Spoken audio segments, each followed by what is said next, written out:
Chapter 55. After leaving Monte Cristo, Maximilian walked toward the Villa 4 residence. Noirtier and Valentine had agreed to allow him 2 visits a week, and he was about to take advantage of his right. Valentine was waiting for him when he arrived. Worried, almost frantic, she gripped his hand and led him before her grandfather. She was worried because she had heard about Albert's provocation of the Count of Monte Cristo at the opera. She had guessed that Maximilian would be the Count's second, and in view of the young man's well-known courage and his deep feeling of friendship toward the Count, she was afraid that he might be unable to limit himself to the passive role he had been assigned. It is easy to imagine, therefore, the eagerness with which the details of the adventure were asked for, given and received, and Maximilian saw unspeakable joy in the eyes of his beloved when she learned that the terrible affair had had an outcome as fortunate as it was unexpected. "And now let's talk about our own affairs," said Valentine, motioning Maximilian to sit down beside Noirtier and sitting down herself on his footstool. "As you know, Grandfather once had the idea of leaving this house and taking an apartment for the 2 of us.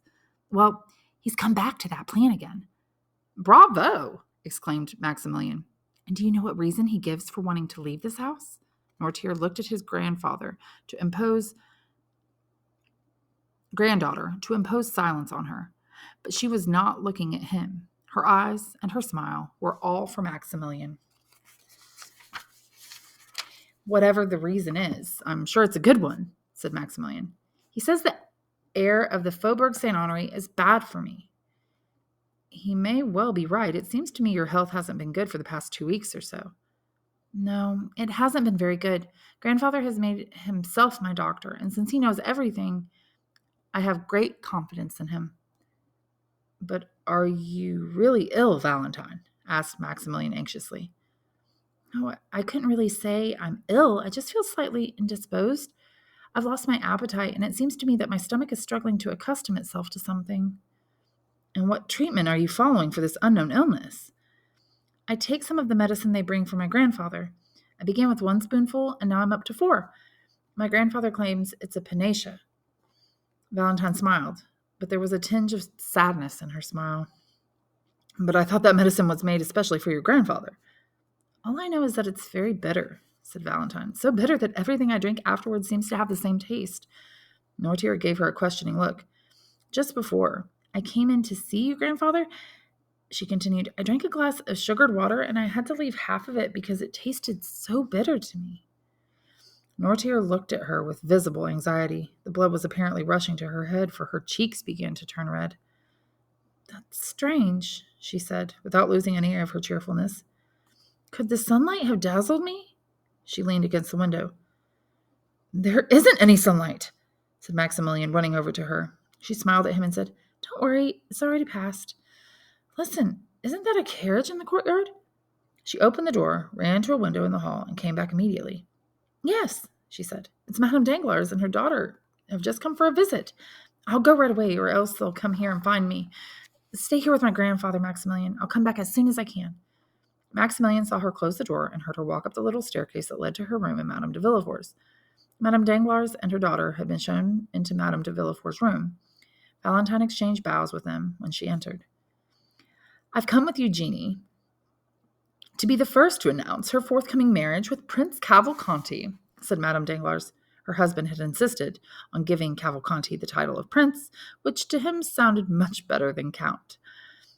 "Then let me give you my sincere congratulations," said Madame de Villefort. "Prince Cavalcanti seems to be a young man full of rare qualities." "Yes," said Madame Danglars, smiling. "He has a good heart and a keen mind, and my husband says his fortune is majestic, to use his own word." "You might also add," said Eugenie to her mother, "that you have a special fondness for him." "I suppose there's no need to ask whether you share that fondness, is there?" asked Madame de Villefort. "I don't share it in any way," replied Eugenie with her usual coolness. "My vocation was not to chain myself to a household or the whims of a man, whoever he might be. I was born to be an artist and to be free. But since I must be married, I thank fate for saving me from Albert de Morcerf. Otherwise, I'd now be the wife of a man who has lost his honor." "But," said Valentine timidly, "is he really to blame for his father's disgrace?" "He deserves to share that disgrace," said the implacable Eugenie. "After provoking the Count of Monte Cristo to a duel last night at the opera, he apologized to him this morning on the field of honor." Impossible, claimed Madame de Villefort. It's perfectly true, said Madame Danglars. I learned about it from Monsieur Debray, who was present when it happened. Valentine also knew about the incident, but she said nothing. In her mind, she was back in Noirtier's room where Maximilian was waiting for her. She was lost in thought when Madame Danglars brought her back to reality by touching her on the arm and saying, "Are you ill, Valentine? You're alternately flushed and then turned pale several times in the last few minutes." "Yes, you're very pale now," said Eugenie. "Oh, there's nothing to worry about," said Valentine. "I've been this way for several days now." She nevertheless realized that she now had an excuse to leave, and Madame de Villefort came to her aid by saying, "You're really not feeling well, Valentine, and I'm sure these ladies will excuse you." Valentine embraced Eugenie, bowed to Madame Danglars, and went out. She was almost at the bottom of the staircase when she could already hear Maximilian's voice, when suddenly a cloud seemed to pass before her eyes, and she rolled down the last 3 steps. Maximilian rushed to the door and found her lying on the landing. He picked her up, carried her inside, and set her down in an armchair. Valentine opened her eyes. "Oh, how awkward I am," she said with feverish volubility. "Can I even stand up any more?" "Are you hurt, Valentine?" cried Maximilian. "Oh, my God, my God!" Valentine looked around and saw that Noirtier's eyes were full of intense terror. "Don't worry, grandfather," she said, trying to smile. "It's nothing. I was dizzy for a moment, that's all." "Please be careful, Valentine, I beg you," said Maximilian. "It's nothing, I tell you. It's all gone now. Let me tell you a piece of news. Eugenie Danglars is going to be married in a week." "And when will be our turn? You have such great influence on your grandfather, Valentine. Try to make him answer soon." "So you count on me to stimulate grandfather's slowness and awaken his memory?" "Yes, and please act quickly. As long as you're not mine, Valentine, it will always seem to me that I'm going to lose you." "Oh, Maximilian," replied Valentine with a convulsive movement, "you're too timorous for a soldier who, they say, never have known fear." She burst into strident laughter. Her arms stiffened and twisted. Her head fell back, and she remained motionless. A silent cry of terror burst from Noirtier's eyes. Maximilian realized that he must call for help. He pulled the bell cord. Valentine's maid and the servant who had replaced Barrois both appeared simultaneously. But Valentine was so pale, so cold, so lifeless, that without hearing to what was said to them, they were seized by the fear which was constantly present in that accursed house and rushed out into the hall, shrieking for help. "What's the matter?" cried Monsieur de Villefort from his study. Maximilian looked at Noirtier, who had just regained all his presence of mind, and who motioned with his eyes to a closet in which Maximilian had already taken refuge once before in a similar situation. He had just time enough to pick up his hat and hide as he heard Monsieur de Villefort's footsteps coming down the hall. Villefort entered the room, ran over to Valentine, and took her in his arms. "Send for a doctor!" he cried. "Send for Dr. D'Aveney! No, I'll go for him myself!" And he ran out of the room. Maximilian went to the other door. His heart was full of horrible memories. He remembered the conversation between Villefort and the doctor, which he had overheard the night Madame de Saint Méran died, and Valentine's symptoms, while less severe, were the same as those which had preceded the death of Barrois. At the same time, he seemed to hear the voice of Count of Monte Cristo, who had said to him only 2 hours before, "If you need anything, come to me, Maximilian. I can do much." As soon as this thought came to him, he hurried down toward the Count's house on the Avenue de Champs-Élysées. The Count was in his study when Maximilian arrived. "What's the matter, Maximilian?" he asked. "You're pale, and your forehead is streaming with perspiration." Maximilian sank into a chair. "Yes," he said. "I came here as fast as I could. I have to talk to you." "Is everyone in your family well?" asked Monte Cristo, in a tone of affectionate benevolence, whose sincerity was unmistakable. "Yes, thank you," replied the young man, visibly embarrassed about the beginning of the conversation. "Everyone in my family is well." "That's good, but what is it you want to tell me? Am I fortunate enough to be in a position to help you?" "Yes, you can help me, or rather, I've come to you like a madman, thinking you could come to my aid in a situation which only God could help me." "Tell me about it anyway." "I don't know whether it's permissible to reveal such a secret to human ears, Count, but I'm almost forced to do it." Maximilian stopped hesitantly. "And then something tells me I mustn't keep any secrets from you." "You're right, Maximilian," said the Count. "God has spoken to your heart, and your heart has spoken to you. Tell me what's on your mind." "Count, will you allow me to send to Baptistin to ask for news of someone you know?" "Certainly. Shall I ring for him now?" "No, I'll speak to him myself."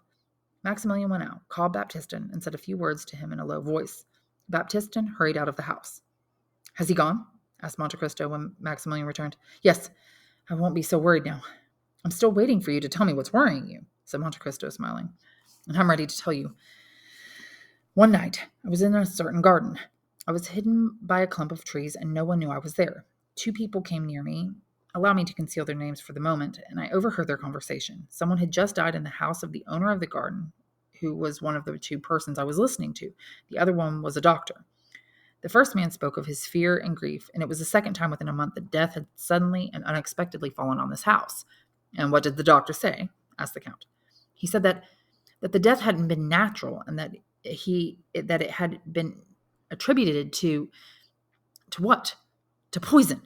Really? Said Monte Cristo, with a slight cough which, in his moments of emotion, seemed to conceal either his pallor, his redness, or the extreme attention with which he was listening. Yes, Count. And the doctor added that if such an event should occur again, he should consider it his duty to call the police. And yet death later struck a third time, and neither of those two men ever said a word, and now death may be about to strike a fourth time. Count, what do you think I ought to do, knowing this secret? My friend, replied Monte Cristo, I think you're telling me about something which is well known to everyone. I know which house you're telling me about, or at least I know one exactly like it, a house in which there have been 3 strange and unexpected deaths. And yet, knowing all that is as well as you, is my conscience troubled? No, it's not my concern. It may be that the justice of God has entered that house, Maximilian. If so, turn away your eyes and let that justice do its work. The Count spoke these words in such a solemn, awesome tone that Maximilian shuddered. And besides, he added, what makes you think death will strike again in that house? It is about to strike again, Count. That's why I came to you. What do you want me to do about it? Shall I call the public prosecutor, for example? Count, you know of whom I'm speaking, don't you? Yes, I know quite well. It was Monsieur de Villefort's garden that you overheard your secret, and according to what you've told me, I assume it was on the night Madame de Saint Méran died. It was Monsieur de Saint Méran 3 months ago, Madame de Saint Méran 2 months ago, Berrois a few days ago, and now it's either Noirtier or Valentine. You know that, and yet you say nothing? Cried Maximilian. What does it matter to me? Said Monte Cristo, shrugging his shoulders. Are those people my friends? Why should I cause one of them to lose his life in order to save the life of another one? I have no preference between the murderer and the victim. But I love her, cried Maximilian in agony. I love her. What? Exclaimed Monte Cristo, leaping to his feet. I love her deeply, madly. I love her so much I'd give all my blood to save her from shedding a single tear. I love Valentine de Villefort, who's being murdered at this very moment. Do you hear me? And I'm asking you and God to tell me how I can save her. Monte Cristo uttered a cry that was like the roar of a wounded lion. You love Valentine, he shouted. You love that daughter of the cursed breed. Maximilian had never seen such an expression on a human face. He shrank back in terror. Then Monte Cristo closed his eyes as though dazzled by some sort of inward lighting and struggled to subdue the storm that was raging within his heaving bosom. After a while, he looked up and said in a voice that had become almost calm again, God punishes the indifference of men who remain cold and proud before the terrible spectacles he presents to them. I laughed like an avenging angel at the evil men do to one another. But now I myself have been bitten by the serpent I was watching. Maximilian groaned. Be strong, and don't lose hope, said the Count. I'm here to watch over you. Maximilian shook his head sadly. I tell you to hope, continued the Count. Listen to me. If Valentine isn't dead now, she won't die. Go home now and wait until you hear from me. Your coolness frightens me, Count, exclaimed Maximilian. Do you have power over death itself? Are you more than man? Monte Cristo looked at the young man with a tender, melancholy smile and said, I can do much, my friend. Go now. I need to be alone. Maximilian, subjugated by that prodigious ascendancy which Monte Cristo exercised over everyone around him, did not even try to resist. He shook hands with the Count and left. At the door, he stopped and waited for Baptistin, whom he saw hurrying toward the house. Meanwhile, Villefort had returned with Dr. D'Aveney. Valentine was still unconscious, and the doctor examined her with extreme care, while Villefort and Noirtier watched him breathlessly. Finally, he said slowly, She's still alive. Still alive, cried Villefort. Oh, doctor, what a terrible thing you've just said. Yes, and I repeat it. She's still alive, which surprises me very much. But can you save her? Yes, since she hasn't died yet. As he said this, D'Aveney noticed Noirtier's eyes, which sparkled with such extraordinary joy and revealed such teeming thoughts that the doctor was struck by them. Monsieur Villefort, he said, please send for your daughter's chambermaid. Villefort ran out to bring her himself. As soon as he had closed the door behind him, D'Aveney approached Noirtier and asked, Is there something you want to tell me? Noirtier answered affirmatively. Is it for me alone? Yes, said the old man's eyes. Very well. I'll stay here with you. Just then Villefort entered, followed by the chambermaid, behind whom came Madame de Villefort. What's wrong with the poor girl? Poor girl, she asked. She complained of not feeling well, but I didn't think it was anything serious. She'll be better off in her bed, said Villefort. Come, Fanny, we'll take her there. Dr. D'Avney, who saw in this suggestion a means of staying behind with Noirtier, confirmed that this would be the best thing to do, but he ordered that she be given nothing unless he prescribed it. As she was being carried out, he told Villefort to go to the pharmacist in person and have the prescriptions prepared in his presence. The doctor then carefully closed the door, and after making sure that no one was listening, said to Noirtier, Do you know something about your granddaughter's illness? Yes. D'Avney reflected for a moment, then said, Excuse me for what I'm about to say, but we mustn't neglect anything in this terrible situation. You saw Berrois die. Do you think his death was natural? Something like a smile appeared on Noirtier's lifeless lips. Then it has already occurred to you that Berrois was poisoned. Yes. Do you think the poison was meant for him? No. Do you think Valentine has been poisoned by the same person? Yes. Will she also die then? No, replied the old man's eyes triumphantly. You don't expect her to die? Asked D'Avney in surprise. No. Do you expect the murderer to abandon his efforts? No. Then do you expect the poison not to have a fatal effect on Valentine? Yes. Why do you think she'll be saved? Noirtier looked steadfastly to one side. D'Avney followed the direction of his gaze and saw that it was fixed on the bottles containing the medicine which was brought to him every morning. Ah, exclaimed D'Avney, struck by a sudden idea. Did it occur to you to accustom to her the advance and poison? Yes. You gave her successively larger doses. Yes, yes, signaled Noirtier, delighted to have been understood. And you succeeded, said D'Avney. Without the precaution, Valentine would be dead now. It was a violent attack, but she'll recover this time, at least. Just then, Villefort entered the room. Here's the medicine you prescribed, doctor, he said. Was it prepared in your presence? Yes. And it hasn't left your hand since? No. D'Avney took the bottle, poured out a few drops of the liquid it contained into the hollow of his hand, swallowed it, and said, Good. Now let's go to see Valentine. I'll give my instructions to everyone, Monsieur de Villefort, and I want you to see to it personally that no one disobeys them. As D'Avney and Villefort entered Valentine's bedroom, an Italian priest, austere in bearing and calm and decisive of speech, was renting the house next door to the Villefort's residence. It was not known why the 3 tenants of that house moved out 2 hours later, but the rumor in the neighborhood was that its foundation was not solid and that it was in danger of collapsing. This, however, did not prevent its new tenant from establishing himself in it, along with his modest furnishings. On the same day, toward 5 o'clock in the afternoon, after having paid 6 months' rent in advance, he was, as we have said, an Italian priest, and his name was Abbe Giacomo Busoni. Workmen were immediately called in, and that same night the infrequent passers-by were surprised to see carpenters and masons engaged in rebuilding the foundations of the house.